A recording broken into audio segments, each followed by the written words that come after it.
Hi, and welcome to Friendly Neighborhood Libertarian. Today's guest for you is Walter Block, a prominent Austrian economist and anarcho-capitalist scholar.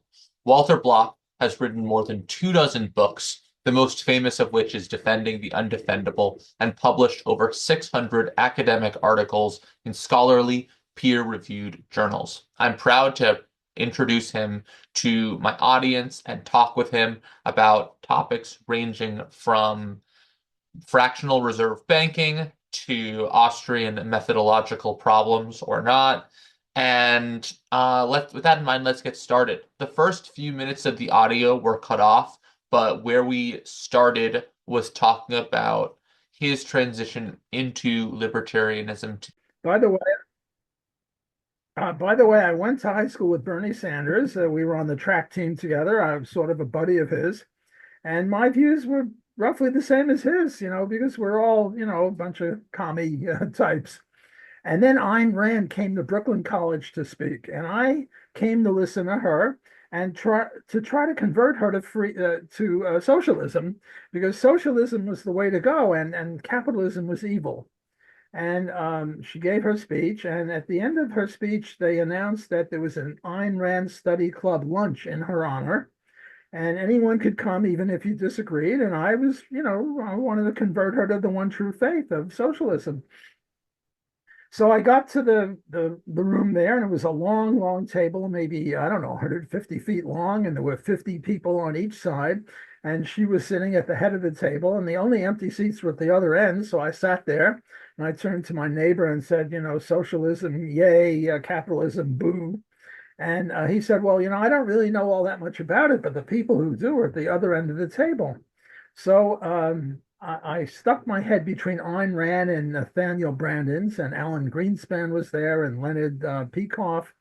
And I said, there's a socialist here who wants to debate somebody on socialism and capitalism. And they said, who is it? I said, me. And I was about 20, and Brandon was maybe 35, and Rand 50 or so. And Brandon was very nice. He said, look, there's no room at this end of the table, but I'll come to the other end of the table and talk to you about this under two conditions. One, you promise not to let this conversation lapse with this one conversation, but we keep going until we settle it. And two, you read two books that I'll recommend. Well, he came, we talked. I didn't convert him, he didn't convert me. The two books were Atlas Shrugged and Economics in One Lesson by Henry Hazlitt. And I went to his house and Ayn Rand's house two or three times, and I was converted. I was now a free enterpriser of the Hazlitt, Henry Hazlitt type, not an anarcho-capitalist. That came later when I met Murray Rothbard. But, I was for free enterprise, and that's pretty much how my odyssey, how I got from socialism to free enterprise. Was there anything in, like, because I know you mentioned Ayn Rand's Atlas Shrugged. Was there anything that you were like, oh my God, I don't agree with this at all? Because typically I find when I read things, like I have an internal dialogue that's like, I like this, I don't like that. Like, how did you approach Atlas Shrugged? It just blew me away. It's the best novel I've ever read, and Mhm. I say that now, what, 6 decades later. And it just blew me away. I mean, the book is, I don't know, 1,200 pages, Mhm. and I couldn't put it down. I probably read it in one weekend. And Hazlitt's Economics in One Lesson is just, I don't know, magnificent. And I had never heard of these things. Mhm. The reason I was a socialist is I'd never heard of any argument for capitalism. And unfortunately, nowadays, the reason a lot of young people are socialists is they never heard of the opposite view, because in most universities, they're sort of the, I don't know, place of the left. And there, in economics, there are a few free enterprises, but in sociology and anthropology, history, philosophy, literature, these kids never hear one argument in favor of it. I remember one time a colleague of mine at Loyola asked me to come and talk about what was it, Rawls and Nozick. Oh no, only he assigned the Rawls book for his class, and the kids never heard of Nozick. And I came and I gave them the Nozick critique of Rawls. But the Hmm. point is, here's a philosophy of social science class, and they never heard of anything. All they hear about is Rawls. Well, Rawls is a pinko egalitarian Hmm. type, and this is all too much with our education because the university is a wholly owned subsidiary of the left, and a lot of young kids just never hear of any coherent argument for free enterprise. They think profits are evil and private property is an abomination. So that's what happened to me, and that's what's happening to all too many kids. Although happily, Ayn Rand came into my life, and I'm trying in my humble way to come into the lives of my kids, my students, Hmm. but it's an uphill battle. Yeah, what you were saying about how Ayn Rand really like shaped your perspective, I think speaks to something that a lot of libertarians have, where they read like one or two books about capitalism, and those like almost seem to permanently alter them. For me, I read Freakonomics and I felt super smart.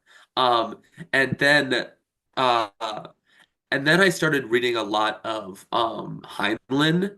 And I guess my question for you is I don't know if you've noticed this too, but it feels like there's like very different types of libertarian temperament, almost based on the sort of book that got people into libertarianism. Have you noticed that too, or is that something that maybe I'm like over projecting onto people? Well, maybe you're more uh, systematic or more sensitive to these things. My take on it is that it was Ayn Rand who converted my generation Hmm. to libertarianism, and for your generation, or maybe people a little older than you, it was mainly Ron Paul. And Yeah. and I don't really see any difference between my generation and your generation in terms of adherence to libertarian principles. You get pretty much the same thing, with minor differences between Ayn Rand and Ron Paul, and obviously Ludwig von Mises and Hayek and Heinlein, other leaders of our movement who have made signal contributions. Hmm. So I guess that kind of gets into what I was more curious about is it seems like there's a lot of different strains of libertarianism. Like, which strains do you feel like you identify more with, and which ones do you not, are you like less sympathetic to? Well, the way I see it, there are really four, maybe five strains. At the top of the heap, the best strain, the one that I'm in, and I say best because it adheres most closely to the libertarian principles of non-aggression and private property rights based on homesteading, would be anarcho-capitalism. And the Mhm. main adherents of that would be Murray Rothbard. And the idea here is that government is best, which not only governs least, but doesn't govern at all, because government is per se a rights violator, because it demands taxes, and we haven't agreed to pay taxes. And anytime anybody demands money from you and you haven't agreed to pay, well, it's theft. So, unhappily, I would say of all libertarians, the anarcho-capitalists are about 1% or 2%. The next level below would be minarchism or minimal government libertarianism. And the most famous adherents of that would be, I guess, Robert Nozick and Ayn Rand. And here, government has one role and only one role, and that's to protect the lives and property of its citizens. And to that end, you only need three institutions of government: armies to keep foreign bad guys off of us, not to go out and export democracy just for defensive purposes; police to keep local bad guys off of us, not to adhere, uphold victimless crimes, but just to stop murder, rape, theft, stuff like that. And third, courts to determine who the good guys and who the bad guys are. So that would be the next level below. And I would say of all libertarians, 33 or 30%, 33% of libertarians are that. Then the next level below that would be Ron Paul and constitutionalism. But constitutionalism, the way Ron Paul would interpret the Constitution, not the way even our pretty good Supreme Court now would interpret it. And here you add to armies, courts, and police, you add post offices and roads. Why? Because it was in the Constitution. And again, another 33% adhere to that. And then the lowest level of the fourth level would Hmm. be classical liberalism, and the most famous adherents to that would be Friedrich Hayek and Milton Friedman. And there you add a lot more public goods and maybe a little bit of antitrust law and this and that and a little bit of welfare, but very small amount of welfare only for the deserving poor, not for welfare queens. Hmm. But otherwise, it's pretty free enterprise. I mean, Hayek and Friedman, sometimes I call them commies, but I'm only kidding. So each of Yeah. these three groups would have about 33%, and the ANCAPs would have 1%, and that would pretty much exhaust the four categories of libertarianism. Yeah, that kind of gets to my next thought, which is it seems like the more Mises Institute types appear to have descended from like the Rothbardian anarcho-capitalist strain, whereas maybe the Cato Institute types and people who tend to be a little bit closer to power tend to follow Hayek. There seems to be like a lot of personal animosity between these two groups, despite the fact that they're ostensibly pushing in the same direction. Why do you think that is? And do you think there's any way that they can see each other as more natural allies? Well, it's the human condition. The joke used to be that there were 17 different types of socialists, progressive labor and the Trotskyites and other socialists, and they all hated each other. And you might ask of them the same question. Well, don't you guys realize you're all on the same side? Can't you coalesce? Well, we can coalesce on issues where we overlap. Think of a Venn diagram Hmm. where say Cato and Mises and Reason and I don't know other libertarian groups coalesce. For example, we're all against the minimum wage. We're all in favor of free trade. We're all Hmm. against rent control. We're all pretty much against massive taxes. So we do coalesce there. I mean, there's the Libertarian Party, and sometimes the Libertarian Party candidate is more of an ANCAP. Look, Ron Paul ran for the Libertarian Party for president, and then the Libertarian Party was ANCAP. Now the guy is probably a minarchist or I don't know, a constitutionalist, or maybe a classical liberal. I'm not sure about his views, but we do coalesce a little bit. But the natural human condition is to fight, get it on. And we're all intellectuals, and intellectuals are fussy creatures, and we want to get everything just right. And you and I agree on 98% of everything. And what do we talk about? The other 2%, right? So I think that's the status of the libertarian movement. And if we're talking about the libertarian movement, we have to consider the Free State Project. We have to consider um, uh, uh, 50 think tanks. Each state has a think tank. For example, in Louisiana, where I am now, there's the um, uh, it's not the Pelican? Picayune Institute. Oh, I'm getting senile here. I can't think of it. It begins with a P. The Pelican Institute, yeah. Pelican Institute. Thank you, thank you.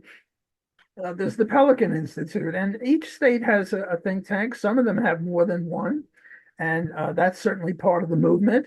And so, the Libertarian Party gets what, between 1% and 3% of the vote Hmm. every year, somewhere in there. Except when Ron Paul runs, then we might get 4 or 5%.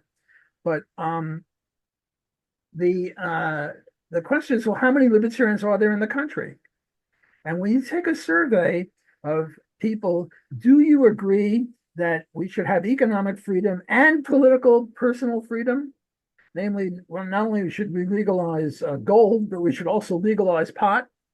Not only should profits okay, but we should also I don't know, legalize pornography and prostitution. That would be the libertarian view, and you get 20% of the people who support that. So our constituency is really not 1 to 3%; it's more like 20%. and hopefully it'll increase. I'll tell you this, when I met Murray Rothbard in 1960, 65, maybe 66, I asked him how many libertarians were there? And you know what he said? 25. 25. How many libertarians are there now?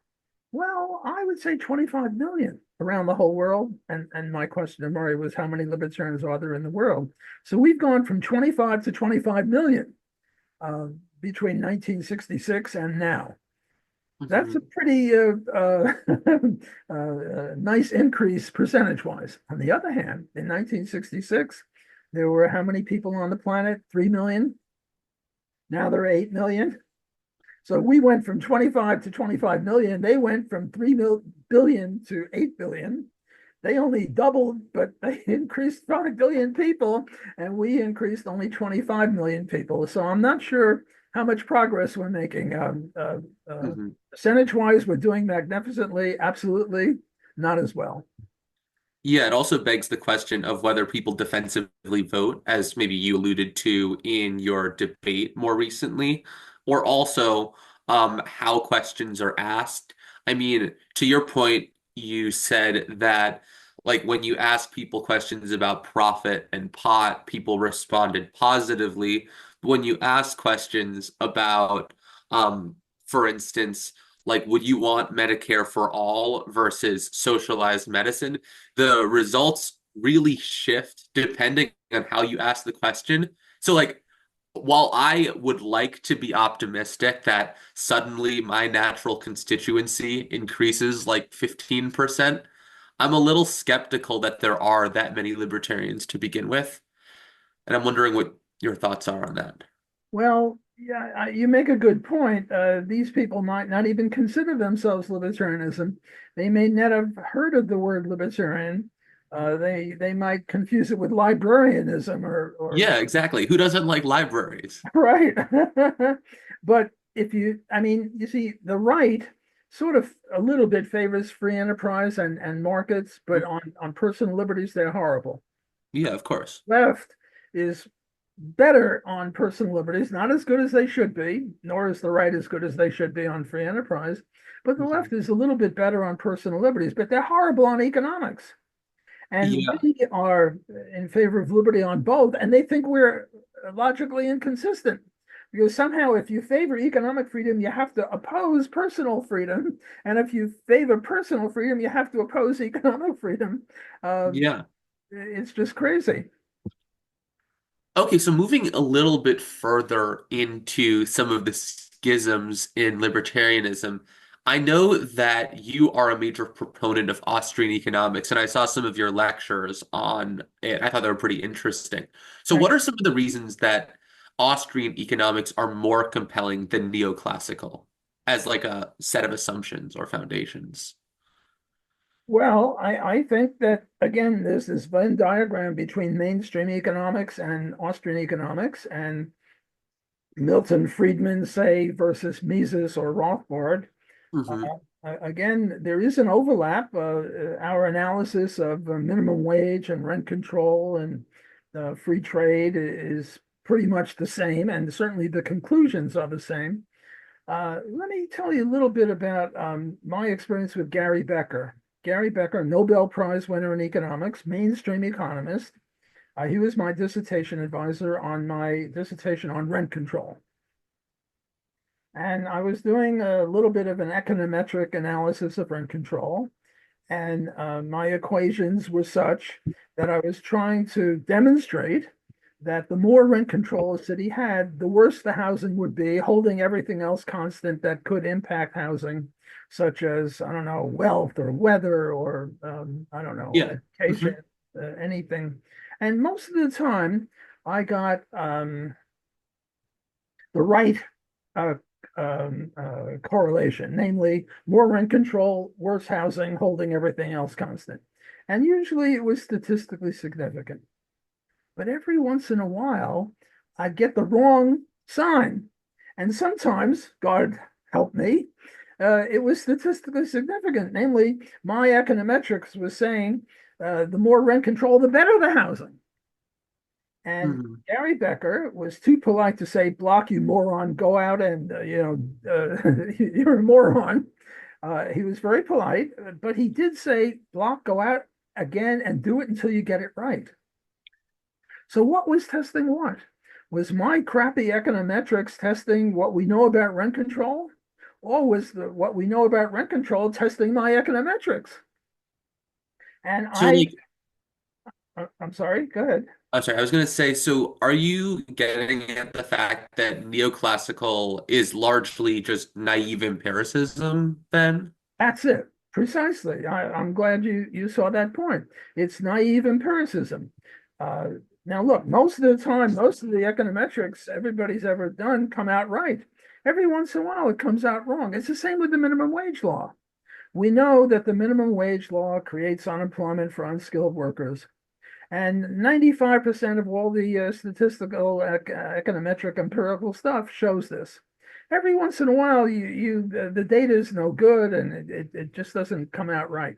So what's testing what? Well, for the Austrians, what's testing what is we know apodictically necessarily that the minimum wage and rent control have very bad effects. And for the mainstream, they somehow think you have to test this. Whereas the Austrians say, well, no, you can illustrate it. And most of the time, you illustrate it correctly. And every once in a while, the illustration doesn't work. But that would be the Austrian view. And my contention is that if you scratch a good economist like Gary Becker, you're going to really find an Austrian deep down hidden somewhere. And I try to convert them to Austrianism. I try to say, look, what's testing what?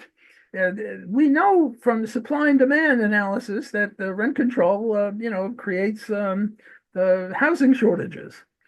And just because I couldn't show it with this econometric result, we still know it's true. So why should we be empiricists? But I never could convert them, but I tried. Hmm. But that would be one instance of Austrian versus mainstream. Another would Yeah. be that we Austrians believe in synthetic a prioris. We believe that there are certain things that are necessarily true, and you can't test it. For example, I bought this shirt, let's say, for, I don't know, $20. We know without fear of contradiction that at the time I purchased the shirt, there was something about the shirt that I valued at more than $20. Otherwise, I wouldn't have bought it. And if I valued it at Hmm. 25, I made a $5 profit. And you sold me this shirt and you valued it at $5 and you made a $15 profit. You exploited me, by the way. On the other hand, I exploited you. I'm just kidding about that. We each made Yeah. a profit off of each other. And now this is a apodictic, necessarily true statement that ex ante, we both thought we would gain from my purchase of this shirt from you.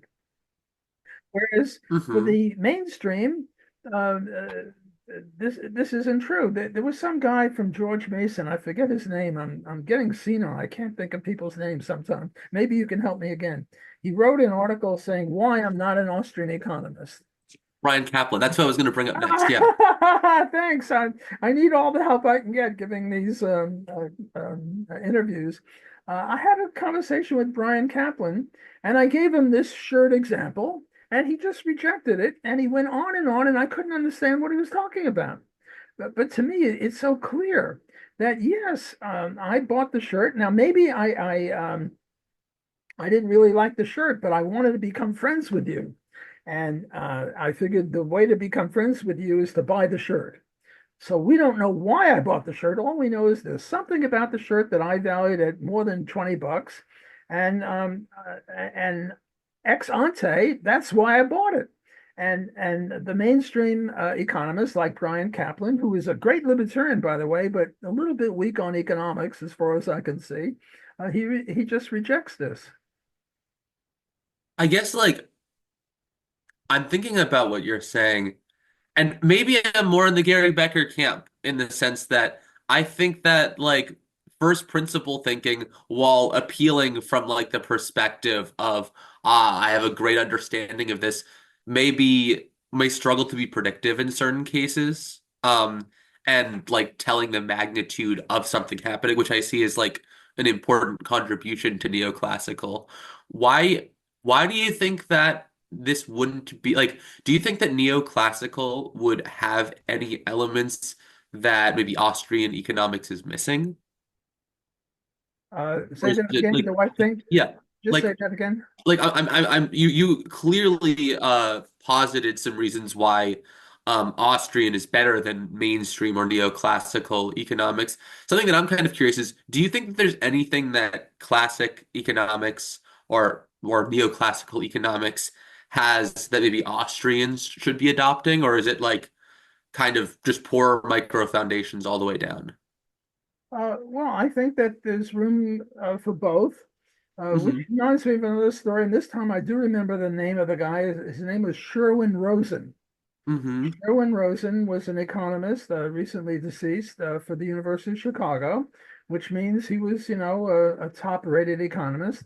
And he wrote an article, I forget the exact title, but it was something like, "Is there anything that neoclassicals can learn from Austrians?" And he said, Hmm. no. Why? Because everything that the Austrians ever did correctly has been already incorporated into neoclassical, and everything else that the Austrians do is wrong. For example, the marginal revolution.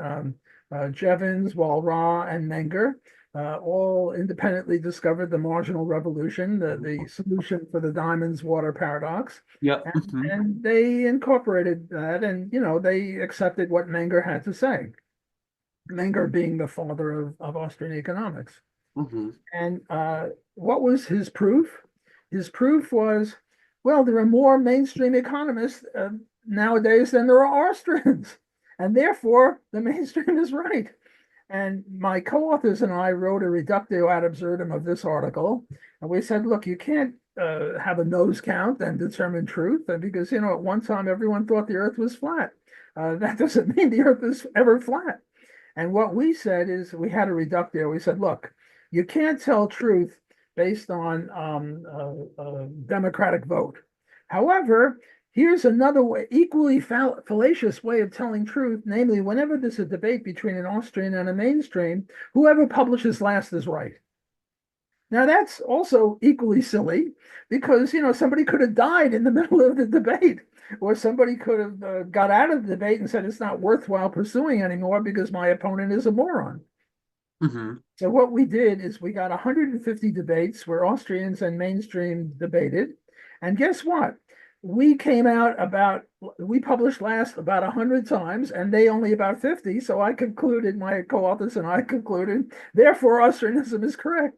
And by the way, Brian Kaplan wrote a nice article about that because a lot of people thought we were serious. We're not serious. We don't think that if you publish last, that proves Hmm. you're right. But we think that it's equally silly with a Yeah, democratic. and I understand where you're going with that. So I guess like so you're saying that the way that you would prove someone is wrong is showing a flaw in their thinking.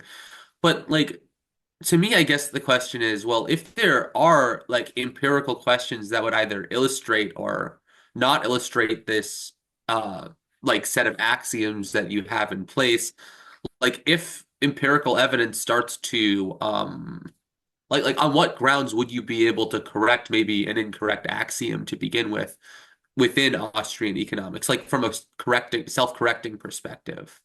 Well, look, let's take the best controlled experiment we have: East Germany versus West Germany, or North Korea and South Korea. Hmm. And now the debate is socialism better than capitalism? Sure. Well, Yeah. take East Germany and West Germany, the same culture, the same language, the same Mhm. history, the same IQ, the same everything. And then Yeah. the act I'm of war following. broke the country in half, roughly half. And East Germany went one direction, communism, and West Germany went another direction. Not really as much capitalism as you and I would like, but capitalism. Yeah, and I understand your point that like in general, um, like country randomized controlled trials or just trials in general, um, like provide strong empirical support of certain parts of it. But like take something like the Austrian like business cycle theory or Well, something. let Like, me just finish this point about East Germany and West Germany. So what I'm saying is Does this prove that socialism is better, is worse, or that capitalism is better? No, it doesn't prove it, because uh, the other side might have said, well, look, if the dictator of North Korea ran East Germany and the dictator of East Germany ran North Korea, then it would have been better. And nobody could deny that. I mean, it's possible. Who knows? But now, to answer your question, suppose the opposite occurred. Suppose what happened was that West Germany was poor and miserable, and the migration was from West Germany to East Germany, and East Germany was great. Would this get us to think, well, maybe our Austrian apodictic critique of socialism is wrong? And you know what I would say? I would say probably to some guy like Bill Gates, who is infinitely wealthy and wants to disprove everything we know about socialism and capitalism. And what he's doing is subsidizing East Germany. That would be my expectation. Yeah. So I tell you, I would be a little shocked. Okay, I would be a lot shocked if East Germany under socialism was more prosperous than West Germany under capitalism. So you asked, would there be any reason to ever question our synthetic a priori statements? Well, yes, or take the minimum wage. I mean, if you had a minimum wage and now you had more employment and at higher wages, I would be very uh, uh, upset intellectually, because it goes against everything I know about the minimum wage. And then these guys, Card and Kruger, who purportedly found just that, but then again, they've been subject to vicious, I shouldn't say vicious, but thorough rejection. Hmm. So that would be my answer to your question. Now, you were asking about what do you call it, the business cycle? Well, no, I'm more asking about like how you update beliefs if you don't think that empirical reality like would affect like I guess like an empiricist's response to your Bill Gates example would be like, well, that's why there's an importance of like truth weighting or something. So if this sort of thing was likely or consistently happened, that's a reason to believe that. But if it like only happened once with like interesting circumstances, like let's say Bill Gates subsidizing the crap out of it, then I would think that that wouldn't be a very strong reason to changing one's beliefs. Like, I guess like I'm wondering, like to me, it seems like the more uh the more Rothbardian Austrians seem a little more um a priori and deontological as opposed to like utilitarian. And I know that that's like obviously a generalization, but I'm wondering if that like leads to any problems when it comes to like thinking about things. And I guess you would say that it probably doesn't. I would say it definitely doesn't. I mean, look, I say I would be shook up if East Germany had a good economy and West Germany had a bad economy, but that Hmm. never happened. I would be Yeah. shook up if minimum wage increased and all of a sudden unemployment of unskilled workers decreased. That would really So, shake me up. Never happened. so maybe you are like a conditional Austrian. So like you're Austrian up to a certain point, and then like if the evidence strongly went against it, maybe No, when I say shook up, that means I would have to rethink things. But yeah, exactly. rethink things, I would start looking for a Bill Gates who's putting his thumb on the balance wheel. And what Bill Gates is doing is hiring unskilled workers. Look, California just raised their minimum wage law to $20 an hour. Hmm. And all economists, not just Austrians, know that there's going to be a lot of unemployment of people Yeah. whose marginal revenue product is less than $20 an hour. Hmm. But if Bill Gates gets in there and wants to prove that the minimum wage law is a great thing and he starts hiring these people, well, that's what I would look for. So when I say I'd be shook up, that doesn't mean I'm rejecting Austrianism. It just means I'm looking for a Bill Gates Yeah, okay. who is I screwing everything up. yeah, I think I maybe Because misunderstood you before. we have a condition called ceteris paribus. Other things equal. If a Hmm. minimum wage law rises, then unskilled workers will be unemployment. But we have to preclude a Bill Gates who is Yeah, of course. purposefully screwing up our theory. Hmm. But I would guess like if it did work this way, ceteris paribus, or like all other things being equal, then you might change your mind, which is my point about like whether or not like a priori truths illuminate empiricism or the other way around. Look, suppose we started measuring triangles and we never got 180 degrees. And Yeah. suppose the Pythagorean theorem, what is it? The hypotenuse squared equals the square of Yeah. two sides. Suppose it didn't work. Hmm. What we would say if we had any logical coherence is, well, the measurement sticks are wrong. We're not Yeah. giving No, up so quickly that the triangles are 180 degrees just because our crappy instruments only get 179 or 181 degrees. And I would say that economics is like the Pythagorean theorem or the triangle or mathematics. It's a logical, coherent system. And when I say shook up, I don't mean I'm rejecting Austrian. I'm looking for a Bill Gates who's purpose screwing up. yeah. Hmm. So I guess like moving into that like deeper realm of Austrian economics, how do you think or how does Austrian economics deal with externalities? Like how do you approach them analytically? I'm not too familiar and I'd like to understand a little bit better. Well, externalities are an example of so-called market failure. I mean, like, so take the t-shirt example you were giving before. That like if you buy a t-shirt from me, of course you value it more. Like let's say this production of this t-shirt, I don't know, killed like 14 children or something. I'm not saying that it did, but like from the perspective of Austrian economics, would there be anything that would be able to account for non-market participants' welfare? Or is that something that like largely seems overstated? Well, as I was starting in, externalities are a market failure, so-called, and Austrians don't believe in any market failure. Other instances of market failure would be monopoly of public goods, externalities, asymmetric information, and there's a long list. And what all of these have in common is the market is failing, and government can, at least conceivably, make things better. Well, Austrians reject all concepts of market failure. There ain't no such thing as a market failure. So let's talk about externalities since you brought that one up, and we could talk about monopoly or public goods or anything else later if you want. But right now we're on externalities. There are two kinds of externalities, positive externalities and negative externalities. First, let's take negative externalities. What is the usual example of a negative externality? Air pollution.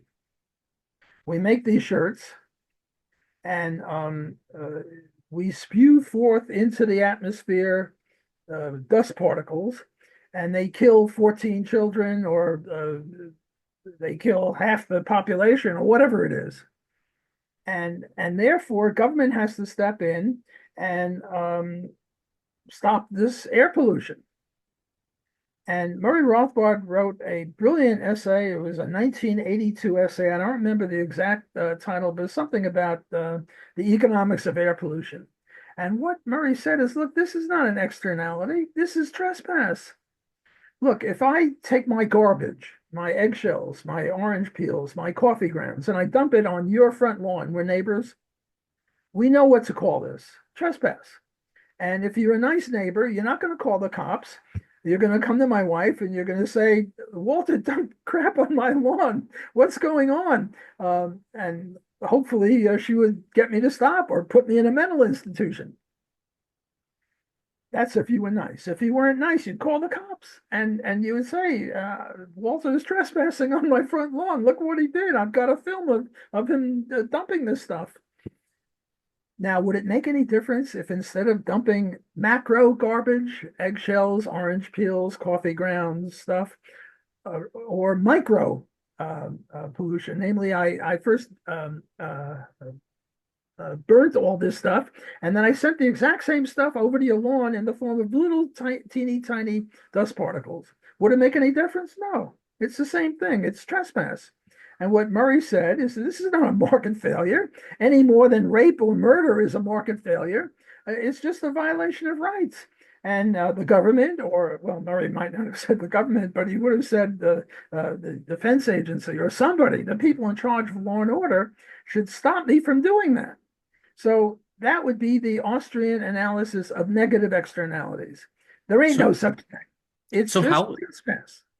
so how would something work like let's say I play some really loud music. That's not even a particle, for instance. Um It's the same thing, whether it's a dust particle or a noise particle or a smell particle. I now get a pet pig, and yeah. and the pig smells up your house. We're neighbors. We're next door neighbors.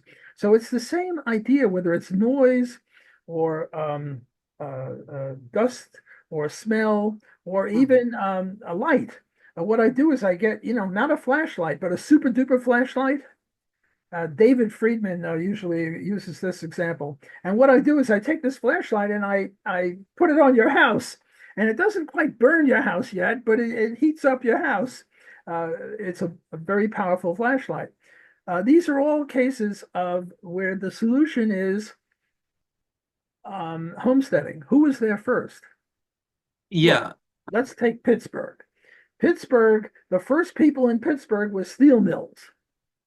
And what they did is they not only homesteaded the land, but they homesteaded the right to make steel. And when you make steel with iron and coal, uh, there's dust particles, but they were the ones that were there first. And now I come along and I need what do you call it, an oxygen tent, and I sue them. And the proper analysis of law is they were there first. They own the right to pollute. They own the right to have within reason, Mhm. uh, Yeah. and therefore my lawsuit is wrong. It's the same thing with the supersonic airplane. I start an airport, Hmm. and the airport makes a certain amount of noise. I mean, those planes are loud. And now you come by and you say, well, you got to stop all the airplanes from going because the noise bothers you.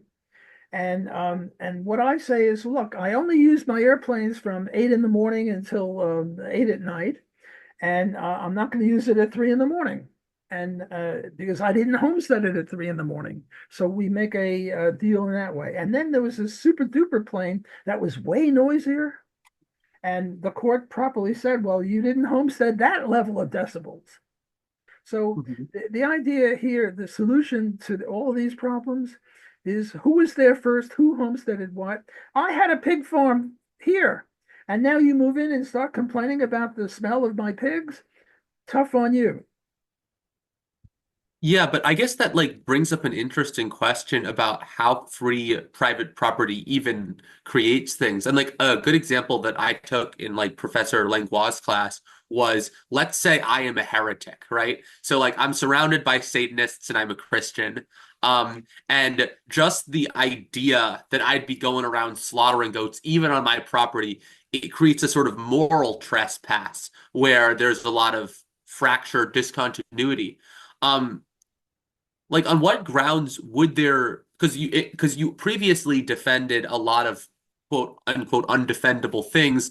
How do you sort of reconcile the adverse effect on like the community with the freedom to do what you want on your own private No, property? no, no. It has to be physical. It Uh, has to be physical. Okay. Noise is physical, smell is physical, dust pollution is physical. All of this is physical. David Friedman's flashlight, it's physical.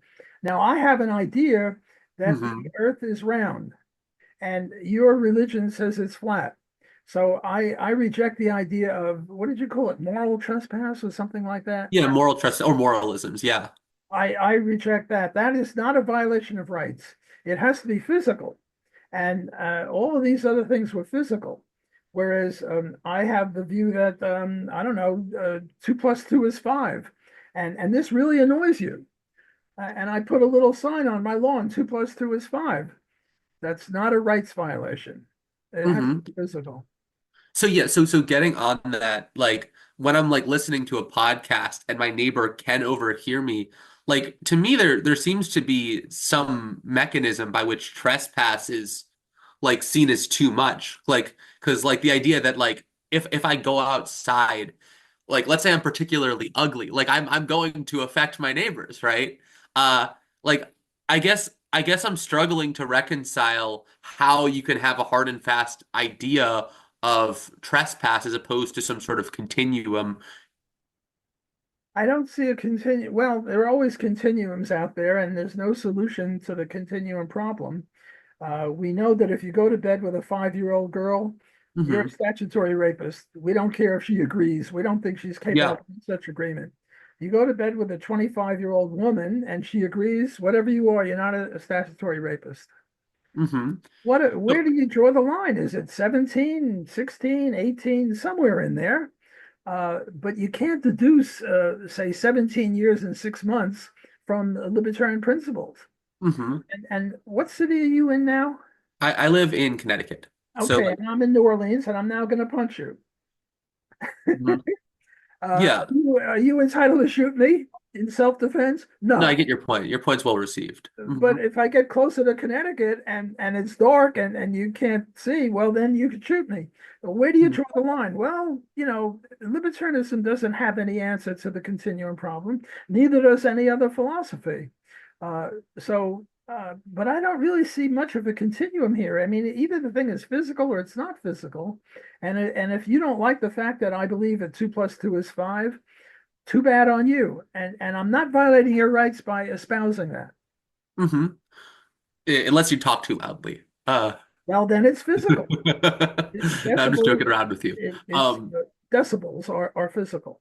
yeah, kind of moving into another element.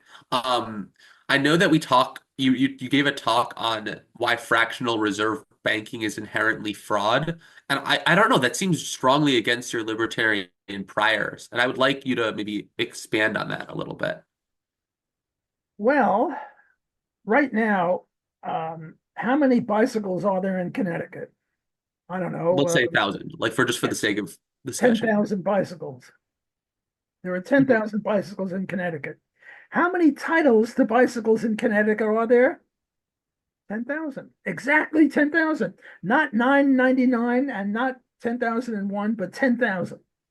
Hmm. Now, suppose I start creating more titles to bicycles in Connecticut than there are bicycles. What am I doing? I'm engaging in fraud. And now I have another title to a bicycle and I start grabbing your bicycle. Hmm. And I say, look, I've got a title to your bicycle. Here it is. And this is fraud. I can't, that's stealing your bicycle. Now, look, you have to distinguish between a demand deposit and a time deposit. A time deposit means you deposit $100 in my bank, and I promise that within 1 year I'll give you the 100 back, or at plus interest. Or if you ask and I'm a nice guy, I'll even give it to you before, but I'm not obligated to give it to you until then. So what I do is I start lending out I your mean, money to other people, and that's okay if it's a time deposit. But a demand deposit, it means that you can demand it at any time. And now I start lending out your money. That's fraud. So I believe with Murray Rothbard that fractional reserve banking is per se fraudulent. And you can and then the argument against this is, well, suppose we agree. And I say that's sort of like agreeing that I'll sell you a square circle. We agree, I can sell you a square circle. No, I can't agree to sell you a square circle because there ain't no such thing as a square circle. Well, no, I can't agree to fractional reserve banking because it's impossible, or at least it's a violation of rights, to have 10,001 titles to bicycles when there are only 10,000. And it's impermissible to have more titles to $100 right now than there is $100 right now. So if you deposit your $100 in my bank and I start lending it out to other people and you have a demand deposit, I've committed fraud per se. I'm not sure I agree with you. I mean, like when I think about like going to Planet Fitness, right? It's like so when I sign up for the gym, I have the expectation that I'm able to go to the gym. Planet Fitness has like maybe 10,000 members and space for 100 people. Um, I recognize that there is a small probability that I will not be able to fit into the Planet Fitness. Um, and like if that's the case, is my transaction to have a gym membership similarly illegitimate? No, and in the literature, it's not a fraction reserve gym membership, but it's a fraction reserve parking lot. It's just a different example. Yeah, sure. That's another People same talk about premise. it. Yeah. I've never heard it talked about with a gym, but I've heard it talked about with a parking lot. And, Hmm. and there are 100 spots, and I gave out 5,000 permits, and all you have is a 100 over 5,000, or what would that be, a 2% chance. That's okay. That would be like what do you call it? A time deposit. Why, That's wouldn't that be okay. kind of a demand deposit too, in the sense that Oh, no, it's a lottery ticket. You bought a lottery ticket from me. If okay, no, I if you think you're have, misunderstanding my example a little bit then. okay, Um, try again. yeah, so I'm saying in the sense that like I could always come back later. It's not that I'm not precluded from engaging in it. It's not a permanent thing. Like I think with the parking ticket example, it seems more like I go in and I discreetly am never able to collect.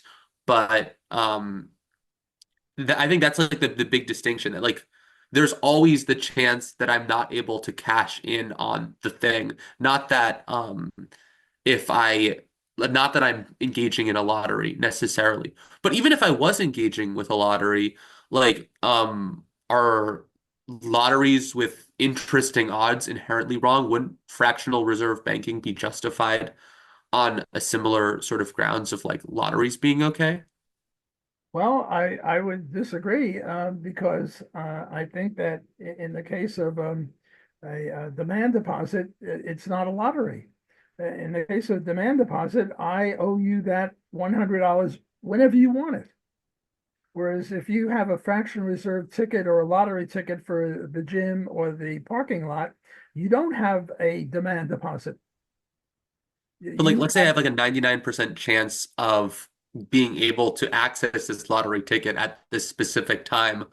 But you know, I'm saying like I don't see why you couldn't extract out like I don't see how you couldn't extract out demand deposits from lottery deposits. I mean, I could probably go through the intellectual exercise, but um, I mean, like I'm not seeing like the functional reason.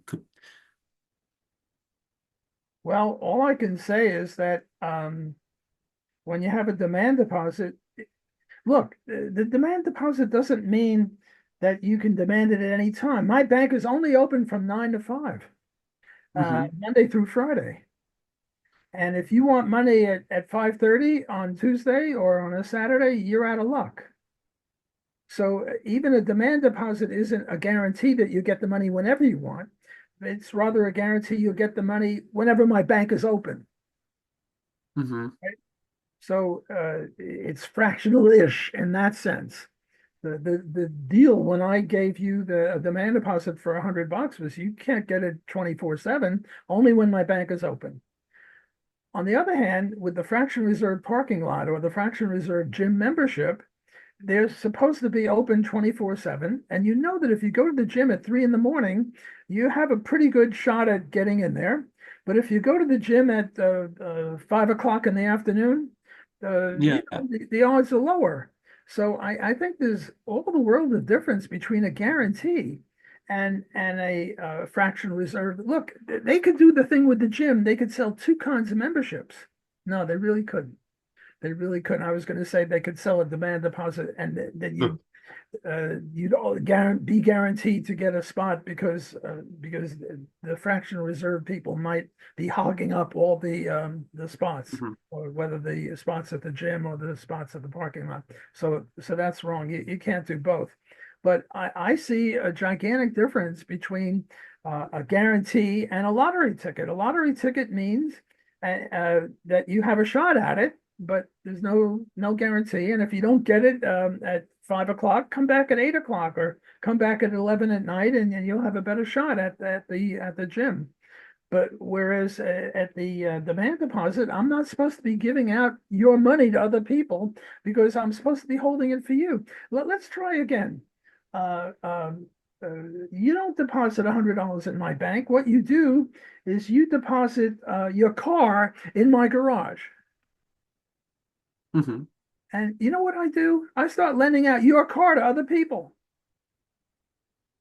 And somehow they don't use the mileage doesn't matter. They don't use it for too many miles, and there's not much wear and tear. Well, you come for your car or for your furniture in a warehouse, and I say, well, it's not here, and you say, what? It's not here? I I deposited that car or that furniture in your warehouse. I want it now. And I say, Yeah. well, tough luck, and I'm engaged in fraud. But like in this situation, like let's say when I am going to this garage, I'm told that, hey, there's about a 95% chance you'll be able to access the car when you want to. Um, but over however much time, we will make sure you have it back. Like, if there's some lead associated with that, I'm struggling to see where that's fraudulent. No, that's not fraudulent as long as it's clear that. But then So, again, it's not a demand deposit. It's a time deposit in effect, or okay, I think I'm understanding a little bit better. I can make a deal with you that probably you'll be able to get your car when you want it, and now I'm going to charge you a lot less for storage fee. Yeah, See, exactly. Like in the I'm same going way to that, charge you a lot for storage fee, the $100 a day for storage fee, if your car is guaranteed whenever you come, or whenever my garage is open, whatever the deal is. But if there's only a 95% chance, I'm going to charge you a much lower storage fee, and that would be okay too. hey, that's really interesting to think about. But isn't that like the entire essence behind fractional reserve banking? Maybe I'm not understanding. But the idea is storing money would maybe cost money, but being able to have that money lent out or storing and being able to access it through like ATMs or something might be costly infrastructure. Does Well, I don't know what more to say about it. I think we're reaching diminishing returns on this one. Look, Yeah. I promised you an hour, and we've only got three Yeah, no, minutes. I was about to say, like, yeah, we're finishing up on time. So, Walter, I love talking to you. You always stretch my mind out, and I'm sorry we didn't really get to go into the topic that's a little more polarizing today, but I'm sure we'll find some other time at some point in the future. But thank you so much for chatting with me, and I'll have this interview to you in a little bit. Which topic do you think is pulverizing? I wanted to talk about the Israel thing, but Well, that deserves a whole hour. And yeah, I greatly enjoyed this. So maybe in a couple of weeks, we'll do one on Israel. that would be super fun. All right, thanks, Walter. Take care and send me the URL for this one. Will do.